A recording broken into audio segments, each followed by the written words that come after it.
Hello guys, welcome back to my channel. This is Kelvin Reality. Aduga, I wish you a happy weekend. Ngasi video si ay khanbada Manipur music video ama aina soidana tawgena khanbane do aina thima tamda khara popular oibda keno Kishore Ningthoujam gi keno Pelle gi thamoi aba miyam khoi pamdaba music video do react tawgena khale mi ni khana jingon suggest torpani aduna ngasi tawgena khanbane do ngasi react torgani isai je ai handi tagre do ai amka tawge to react se do oi yeng mes mem ai Pelle gi thamoi shiba Pelle eigi thamoi aba isai je soma su kumba male do yeng se mem ko do mem do. So let's start. 1 2 3.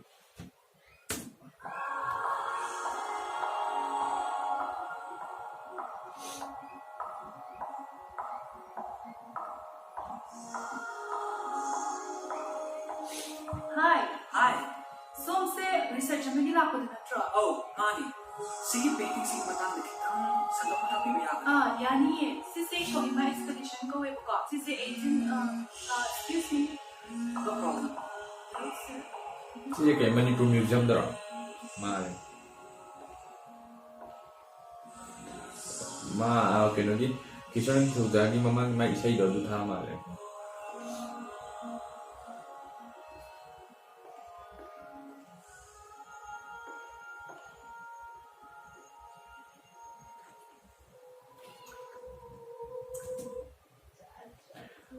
I can believe American say Western style Heidiko, Layla, Ishel on the story much Amazapado.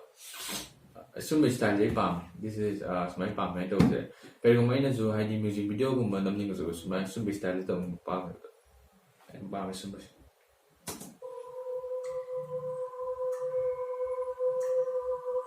Weird cut away.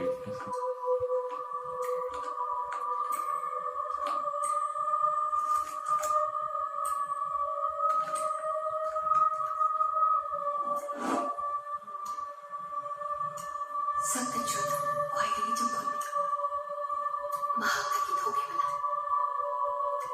ningsingrubada tujumninai adu mahaki thamna mahaki nithijabane malemsina munaidana lehorkani.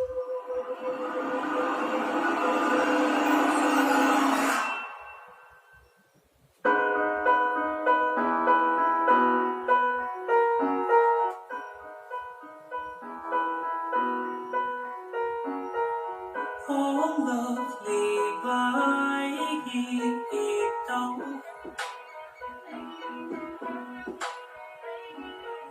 Me am na I only know.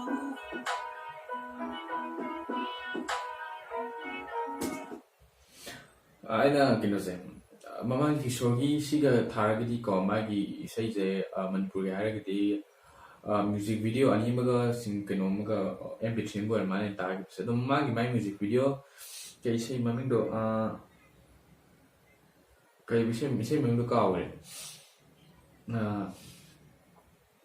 ado phare isai maming ka awre do madu suma kum mane adu isai du style je adum hai Manipur da to bi do style ne ko adu director je zum jason da pi ma le do production house is the mane music video gi do pa mai se do tongan dum Adopa artist na tawga hadi atopa vocalist artist ko mana tawga je adum ladies normal like Manipur music video namna bus maina tum namna aduga keno je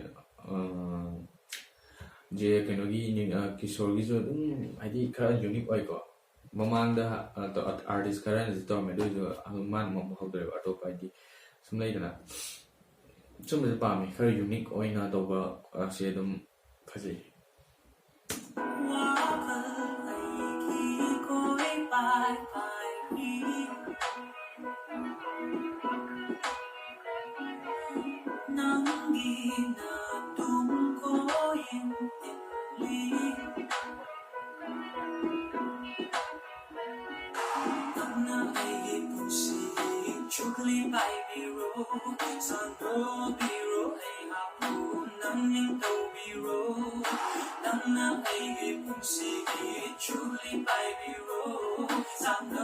Biro, I have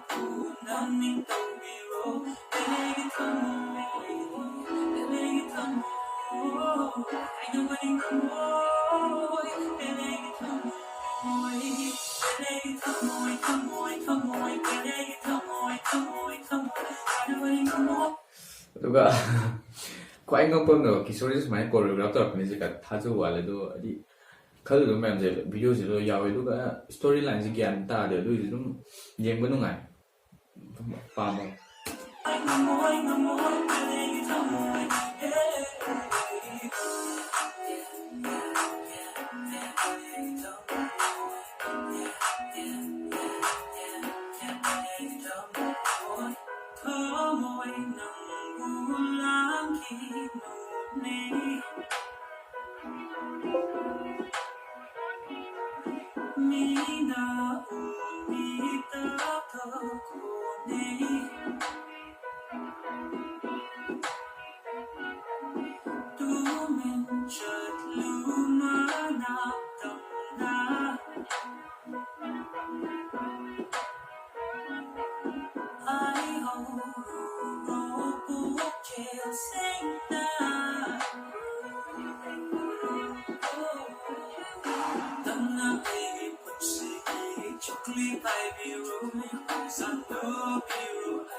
ꯍꯩꯌꯦꯡꯒ ꯃꯥꯜꯂꯦ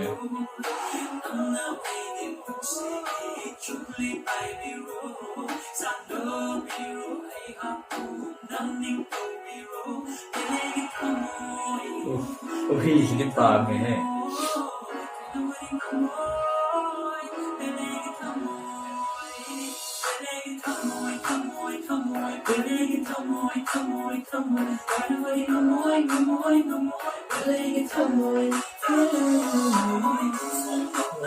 Pise.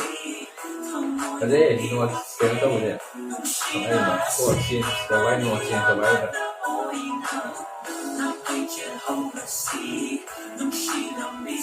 Usually ba may kumain juga no. Music video ayan ba dun may subtitle ha pero sila dun ba ako na ako na dun kumano yan medyo. Oh.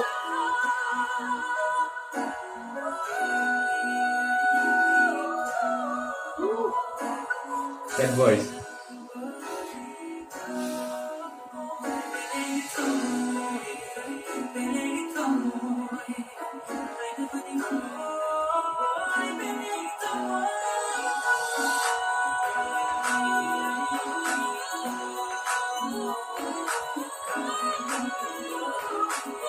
Yeah.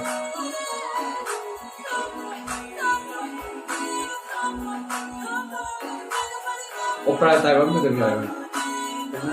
Mama ini juga opera type juga my voice itu paham my voice. Kerja my voice.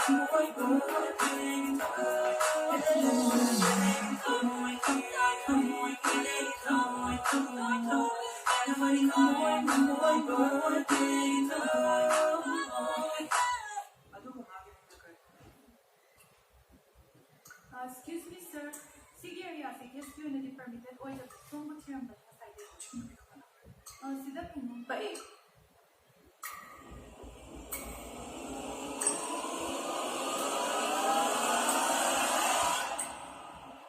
Oh.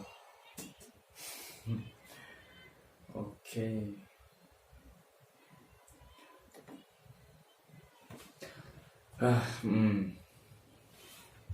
You know, Kishore say he's my favorite artist in Manipur.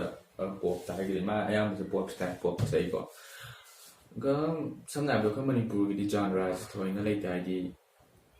India the indie pop don't hang it sometimes my genre put out my bike put them pa me I am back to my electronic pop the higher the magic can never electronic martina the illusion pa me so many come by not I didn't any say electronic pop some was a dumb pa the tavern no some no I see this pop and Mokalum sing it thousand don't know like a story says it because my young papa had to go, my says in my son, Ekadom Tose, but she's had to go young payable. I don't know, artist couldn't Maxuko, I went to Makai Masan recommending a duo. It's an communicate kind of popularity of Hinkatani. तौहनिंगे मीना करिंगी सिदाबा खोताबा कैम खनबी खनदनबा अथवा हाइदि इसाना इसा इसानो कुमनबसे पामेबा अदुगा अखोइना जि कैनो तौसी इसा इसा सागा को मीना कैनो तौहनबसे एक तौहनबसे कैनो बॉलीवुड जानेबा अखोइ इसे वन पामदब कैनो Bollywood ta na di singer sa ai ji Bollywood ki sei ta ni singer se ma cha ma da khang ni bai di moi sei je masana sa ga su masana ek um da tab je de ba san ek to ba khana ai ga di rapper hayo yo hani sing sa khang ni masana sei sa ga masana dum ek to ja ne ko mai khang ni na artist atu pa ni pole artist sa na Kishore masana ek to i mara ma James so dum James en je ga dum masana ek to ram me adai kana linda sum mara khor mai debut thor sei adum man dum ek to ram bane adagi atu pa singer da khara masana ek to ba ka yaw de ko ado masana loin ba ek to ni nge si hela di popularity kani so thank you so much for watching my video ei video se nungai ga me amna like subscribe share so dan to bi aduga mathang karam ba sei da react to have to me amna gi comment da adu haibiramo aduga ai Instagram se na follow to. Thank you so much. Bye.